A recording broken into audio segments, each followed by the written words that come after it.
Well, the fun and games may be over here in the border city, but they're just beginning in Lloydminster. The biggest event of the year is just around the corner, the Vermillion Fair. Now in its 106th year, festivities will kick off tomorrow morning with the annual parade.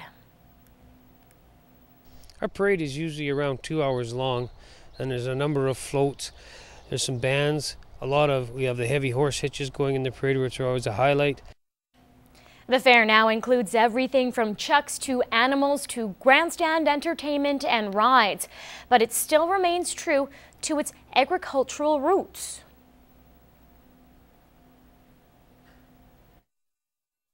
Farm, family, and fun. And it's because this area is agriculture and the family farm, that's what built this area. So that's our theme this year, and I think it's a very good theme for the year. The fair runs through until Saturday, wrapping up with a fireworks display. Well, from colorful flowers to rustic water fountains, homeowners pride themselves on beautifying their yards. Naramanisa takes us through some of the finest local landscapes, talking with some passionate green thumbs about their work. And the water wheel my son made, it must be about 5 or 6 years ago. We had to replenish it this year. It's the pride of every homeowner, being able to show off years of hard work. Garden enthusiasts came in droves to check out the Alcove yard tours. 6 homes were on the tour this year, featuring thousands of flowers of all colors and varieties. Our garden's an existing garden that we've just added to over the years, and Lois and I are a great team in the yard. We work well together. The Lorenz's backyard is one of the homes on the tour. They say they spend countless hours in their yard, constantly adding new additions. It's just a labor of love. We love it. Some people have their cabin at the lake, or they go fishing, or we just love our yard. We just spend a lot of time out there. It's lots of fun. It's the second year for the Alcove yard tours. The event is quite popular. Dozens of people were on the tour this year.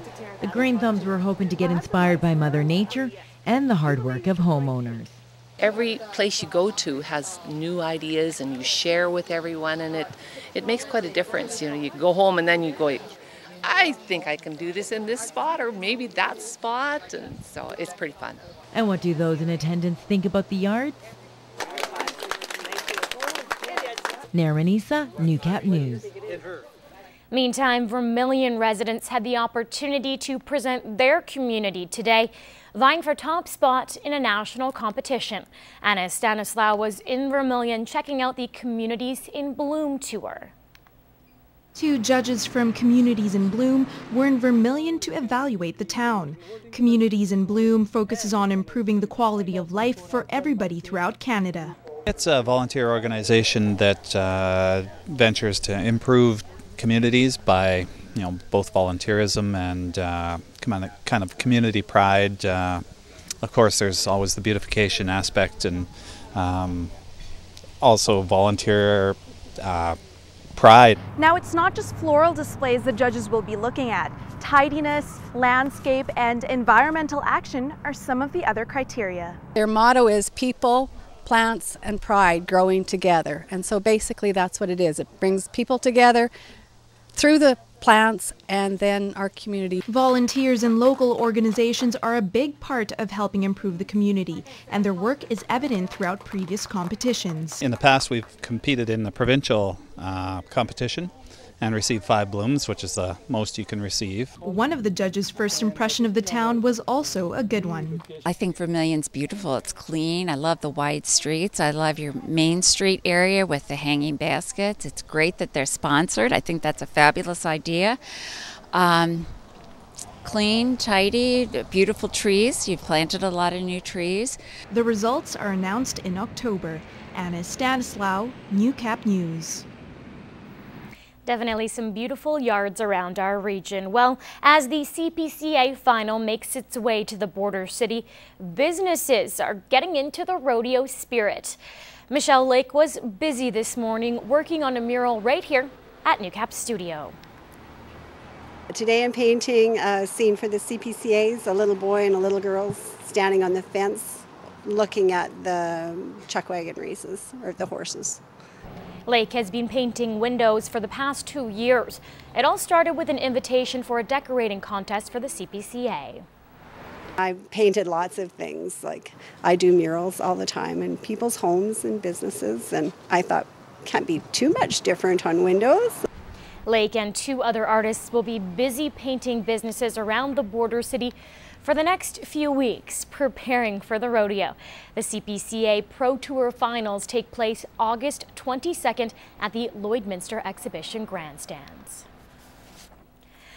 Well, if you've ever needed an excuse for a tasty frozen treat, tomorrow you're in luck. It's the 10th annual Dairy Queen Miracle Treat Day, and every penny from Blizzard sold in Lloydminster goes to the Stollery Children's Hospital in Edmonton.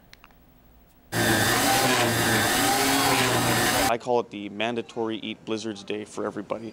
All the companies, we've got pre-order forms. We're going to be selling blizzards like crazy here tomorrow. Last year, this location alone raised roughly $18,000. The goal this year, to beat that total. I think we're going to blow the doors off of last year for money raised. And it's hard to miss the paper balloons plastered across the walls and windows. Each balloon costs $2, and all that money goes to the Stollery as well. So far, over 3,000 have been sold. DQ opens its doors tomorrow at 9 a.m. and many special guests will be behind the counter blending those blizzards, including some of us here from the Newcap News team.